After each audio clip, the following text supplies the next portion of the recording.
Primeiro, queria agradecer, né, o convite e o trabalho de vocês que me ajudou muito, né, a fazer a minha própria pesquisa e escrever o meu livro, e o interesse pelo Brasil e pela América Latina surgiu já quando eu estava estudante, né, na universidade, porque eu optei por História como disciplina maior, né, e daí quis também aprender uma língua, e como o meu pai tinha uma conexão forte com Portugal, eu decidi aprender português na universidade, mas não quis fazer a mesma coisa como o meu pai, e daí eu descobri que tinha um instituto latino-americano na minha universidade, né, com um foco muito grande também na literatura, história, etc. do Brasil, e daí eu cheguei a ser um historiador do Brasil, que é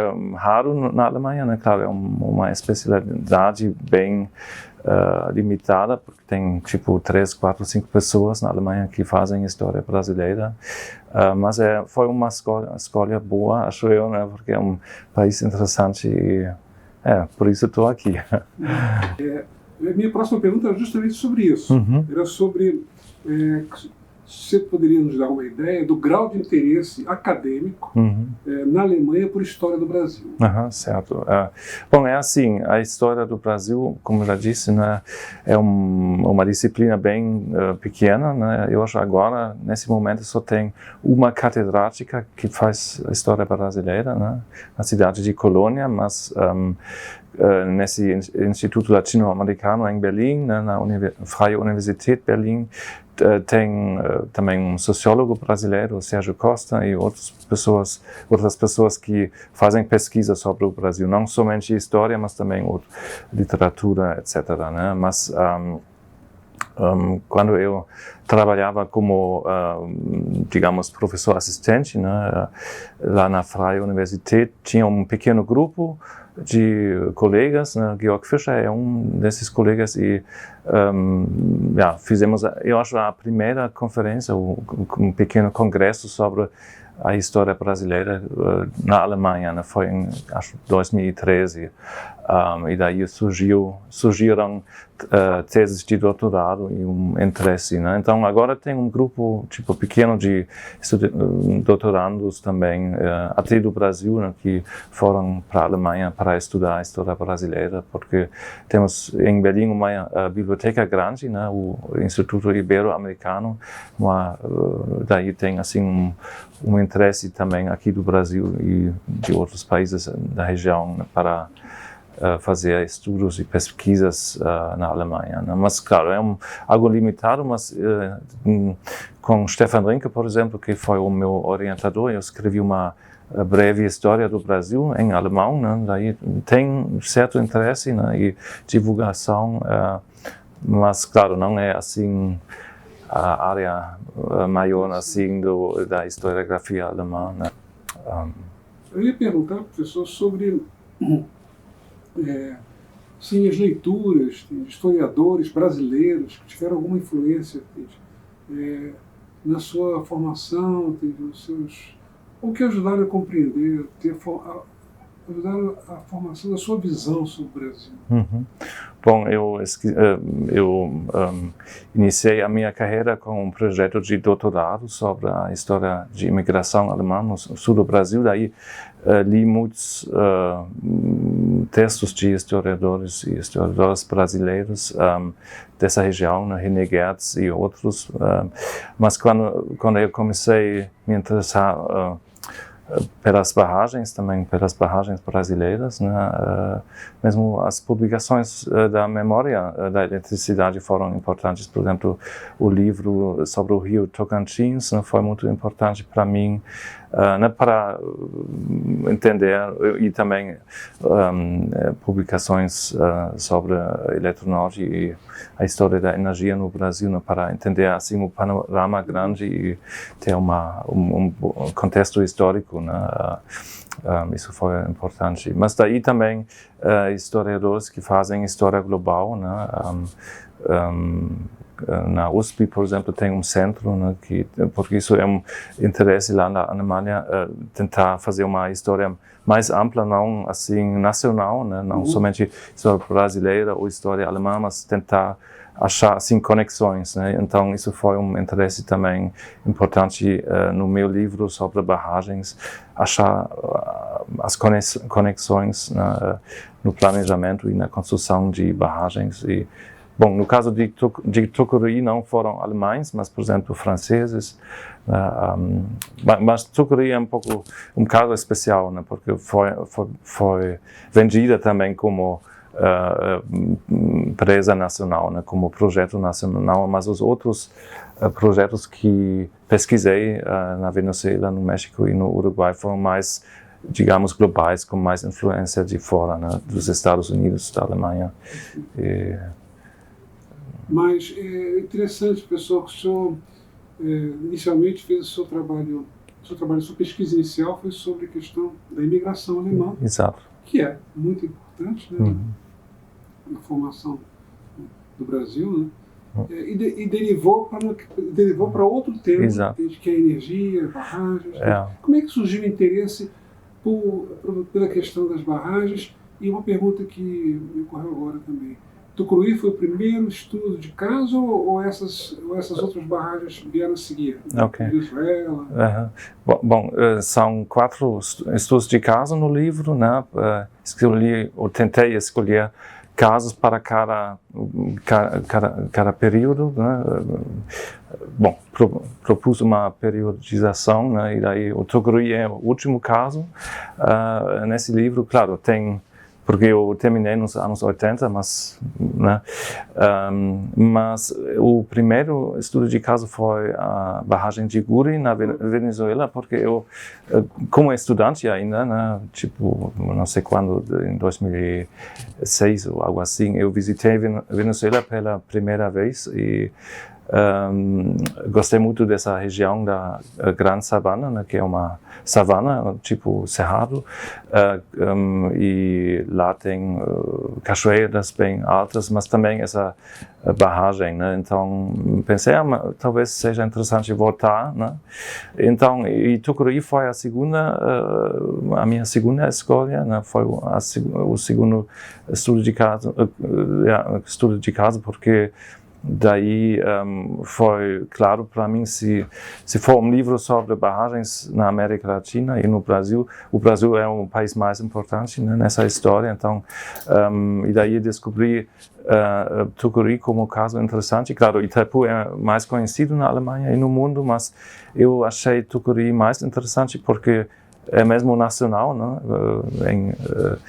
em Itaipu tem esse problema com o Paraguai, é mais complicado, né, para fazer uma pesquisa, mas também foi um caso mais interessante porque fica, né, na selva amazônica e gerou outras discussões na época, né, sobre o meio ambiente, por exemplo, e daí tem mais complexidade, foi a minha impressão, né? Claro, Itaipu também é interessante, mas eu acho que a escolha foi boa, né? Porque cabe bem no livro, e daí eu,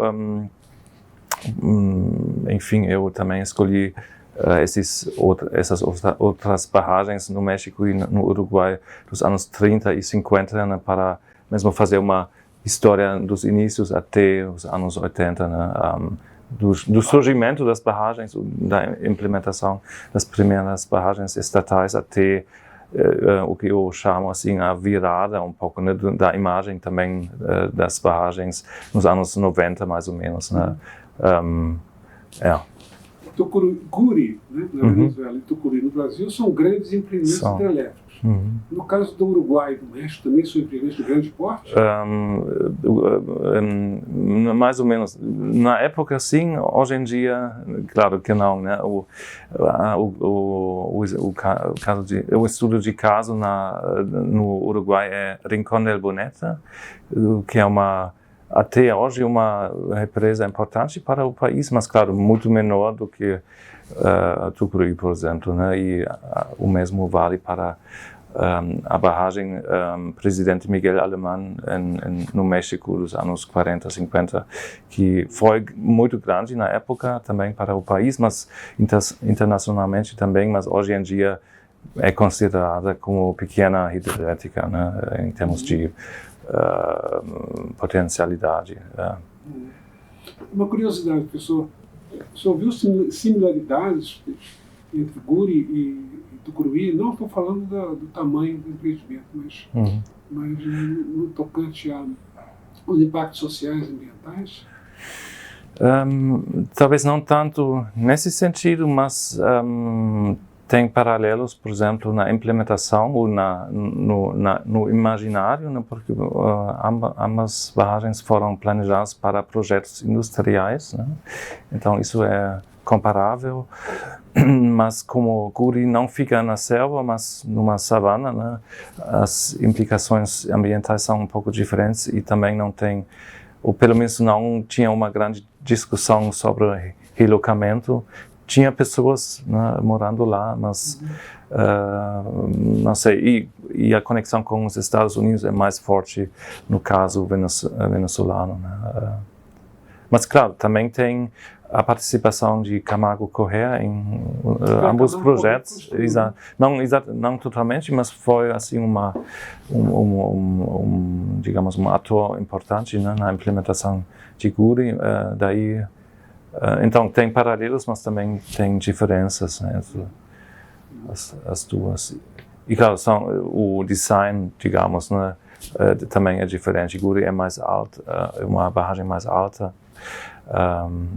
E só para acrescentar um pouco mais, não dá para visitar hoje em dia muito bem, né? É melhor é muito mais protegida a barragem, né?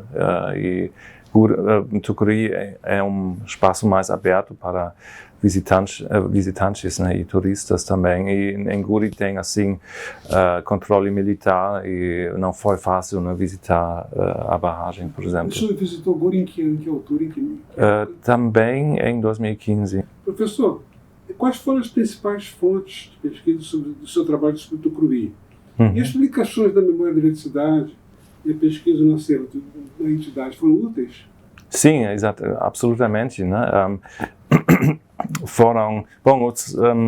Eu visitei muitos arquivos, não somente a memória da eletricidade, mas aqui eu encontrei os relatórios oficiais, né, da Eletronorte e também dos escritórios de engenheiros, né, que participaram no projeto. Isso foi muito importante para mim. Também encontrei entrevistas, né, esse projeto de história oral, e também consultei acervos pessoais, né, ou particulares de engenheiros e atores importantes do setor elétrico brasileiro, né? Isso foi muito importante. Mas além disso, eu também visitei a biblioteca da Eletronorte, né, para complementar essa pesquisa. Eu visitei o Arquivo Nacional e encontrei esse acervo do Serviço Nacional de Informações. Eu acho que o senhor vai perguntar sobre isso mais tarde, né? Então, também uma coleção muito interessante que nos informa sobre problemas, né, relacionados com barragens. Que mais? Eu visitei o Itamaraty, né, para saber mais das conexões internacionais, né, relacionadas com a implementação de Tucuruí. Até visitei um arquivo na França, né, para ver os intercâmbios diplomáticos e também financeiros nesse projeto, porque a França contribuiu um pouco, né, não tanto, mas que mais em Tucuruí. No caso da França, foi importante financiamento e fornecimento de equipamentos. Exatamente, as duas coisas, certo? Uhum. Mas tinha pouca documentação na França. Tinha algumas coisas, mas não foi assim tão frutífero como aqui no Brasil. Aqui eu encontrei. Qual foi o fabricante? Boa pergunta. não posso dizer agora. Agora fiquei em dúvida sobre isso. Mas pode ser até, porque a história das companhias francesas também é muito complicada, né? Fusionaram e então isso é muito complicado, né? São conglomerados de empresas e daí o nome muda muitas vezes e então é difícil entender o que aconteceu. Seguir o fio da meada é complicado. No Brasil, os impactos sociais e ambientais provocados pelo setor elétrico foram causados em grande parte pela construção de usinas e grandes reservatórios. O caso do Tucuruí é tema do seu texto, os limites da repressão, empresas estatais, corrupção, ativismo ambiental e a barragem brasileira de Tucuruí. O texto faz referência aos conflitos sobre a propriedade da terra e aos danos ambientais em Tucuruí, registrados em documentação do antigo Serviço Nacional de Informações. O senhor poderia comentar o que há de revelador nessa documentação? Pois é, o assunto de danos ambientais e também conflitos sociais é muito complicado também para mim como estrangeiro, né? Porque já entendi desde o início que é um assunto assim complicado, né? Quer dizer, eu também falei com engenheiros da Eletronorte e eles têm uma vista, né, desse assunto. Vocês têm uma vista diferente, né? E daí tem ativistas que têm outra narrativa sobre isso. Então é algo polêmico, político, né? E eu como estrangeiro tentei desde o início não apoiar lado, né, ou privilegiar somente uma opinião, porque para mim, como historiador, é importante conhecer, né, todos os lados, todas as opiniões, todas as fontes também, né, e esse texto que o senhor mencionou é um pouco mais sobre essa questão, sobre o caso da Capemi, né, e o problema do reservatório, né, e da madeira do reservatório. Então, nesse caso foi assim um pouco mais claro a narrativa, mas no meu livro eu tentei não criticar essa coisa, mas mesmo deixar falar os atores, né? Tanto como os engenheiros, os políticos, os ativistas, e daí o leitor e a leitora pode decidir ou fazer, né? Eu tentei mostrar a ambivalência e a complexidade desse assunto, né? Mas essa coleção do Serviço Nacional de Informações, né, que foi tipo um serviço, digamos, na Alemanha secreto, né, uma polícia que coletava informações sobre tudo que podia ser problemático para o regime militar, né. É muito interessante porque tem toda a documentação das ativistas que coletaram, mas também relatórios tipo do governo ou desse serviço, né, de informações que comentando os problemas, né? Daí tem uma vista bem ampla, né, de todos os problemas, não somente dos problemas ambientais, mas também sociais, na construção mesmo, né, no canteiro de obras, tinha problemas com durante a construção e tudo isso, né? Então mostra tudo que não está na documentação oficial e como tudo está digitalizado, é muito fácil fazer uma busca, né? Só foi necessário procurar Tucuruí, daí apareceu, não sei, não milhares, mas assim muitos documentos, né? E foi bem importante, né, também para... Eu li o texto, né, o capítulo, né, e me chamou a atenção essa pesquisa, né, sobre o caso Capemi, como o Serviço Nacional de Informações, o antigo SNI, acompanhou esse caso. Porque é um caso muito conhecido, um caso que deu origem, inclusive, à Comissão Parlamentar de Inquérito, como você mesmo mencionou no texto. Um caso que é também relatado, mencionado, no relatório da Comissão Mundial de Barragem. Então a pergunta era mais no sentido de ver que olhar o SNI tinha, se tinha um olhar diferenciado. Mesmo porque no seu texto, né, você comenta de um olhar assim, muito atencioso e muito preocupado, de um olhar assim, uma certa preocupação, entende, com a repercussão negativa, né, do caso Capelli e de outros casos. Né? Sim, claro. Isso considerei bastante interessante. Sim, claro, o regime não quis uma publicidade negativa, né, porque para eles foi assim um projeto de orgulho, né, e também de capacidade nacional, né, assim foi Itaipu também. Então é quase irônico que no momento da inauguração o regime quase já foi história, né, e quase acabou, né? Mas bom,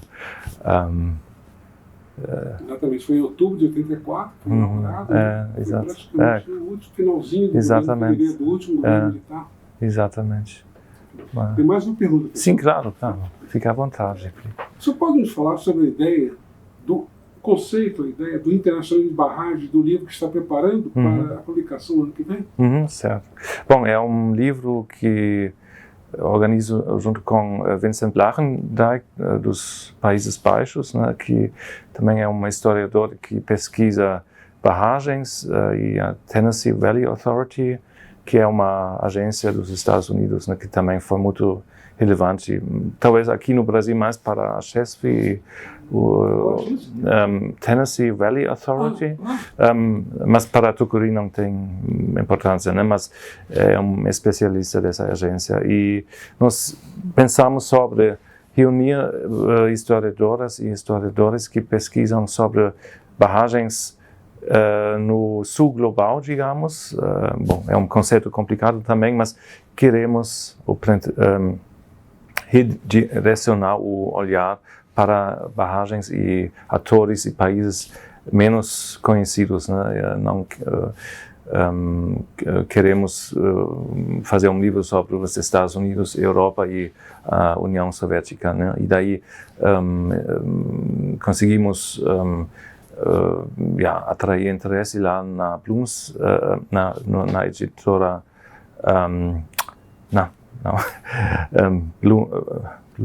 não, esqueci o nome da nossa editora, que horror, Bloomsbury. Eu não tenho aqui agora, mas ok.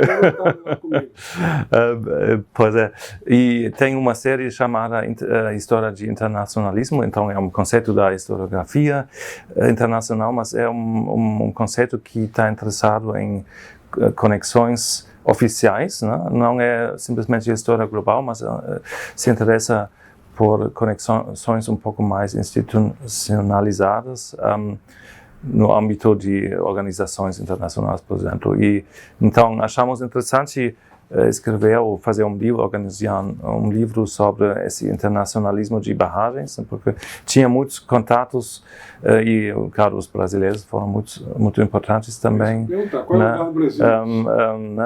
Participaram na ICOLD, na International Commission on Large Dams, tem um comitê nacional, né, aqui também em Botafogo, se não me engano, né, visitei eles também. Também foram muito interessados, né,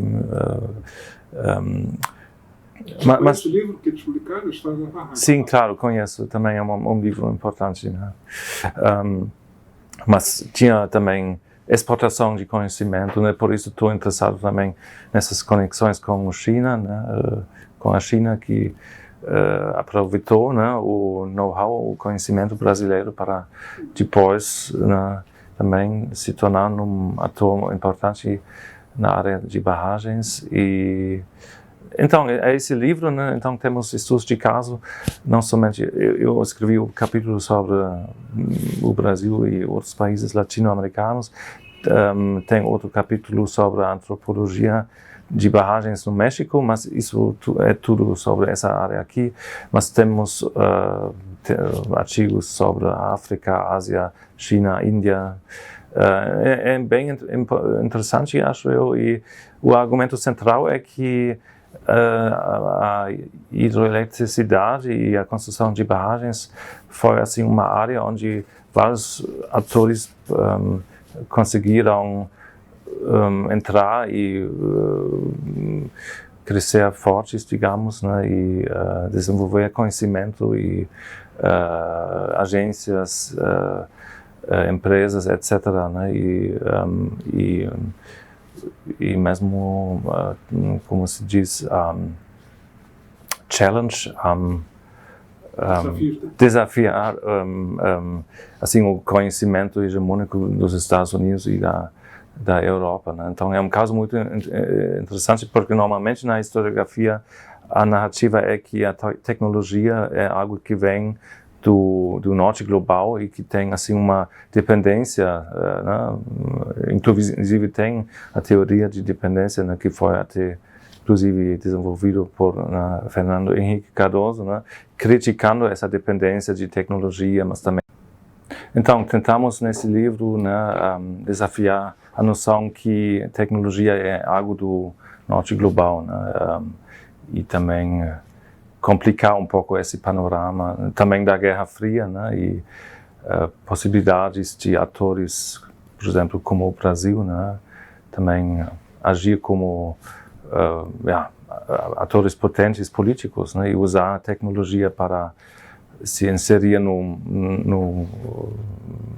panorama internacional, né, e participar em organizações internacionais e também sobretudo por meio das grandes empreiteiras. Exatamente, né? Claro, né? E exportar, por exemplo, né, a tecnologia. Né? Menciono, por exemplo, o caso da Odebrecht em Angola, mas claro, tem muito mais, né? Guri é um bom exemplo também. E também mostrei no meu próprio livro como os Estados Unidos e também a Europa e empresas, né, tinham problemas mesmo, né, em vender tecnologia. Né. O Guri é um caso muito interessante porque quase faleceu, ou não, wie sagt man, quase faliu uma empresa, né, por causa de Guri, porque foi um cálculo errado, né, daí tinham que pagar muito dinheiro e foi uma empresa norte-americana e a Venezuela simplesmente não pagou mais, né, então é um caso muito interessante, né, porque normalmente a gente pensa nos Estados Unidos como um ator muito forte e, né, que simplesmente faz o que quer, mas no caso da tecnologia é um pouco mais complicado, né, e por isso é um assunto tão interessante, né? Quer acrescentar alguma coisa mais, TG? O livro vai sair quando? O meu livro já saiu no ano passado, né, mas em alemão, infelizmente, mas o livro Dem Internationalism é em inglês e vai sair no ano que vem, mas vou informar vocês também. Né? Eu agradeço muito a entrevista. Eu também, muito obrigado.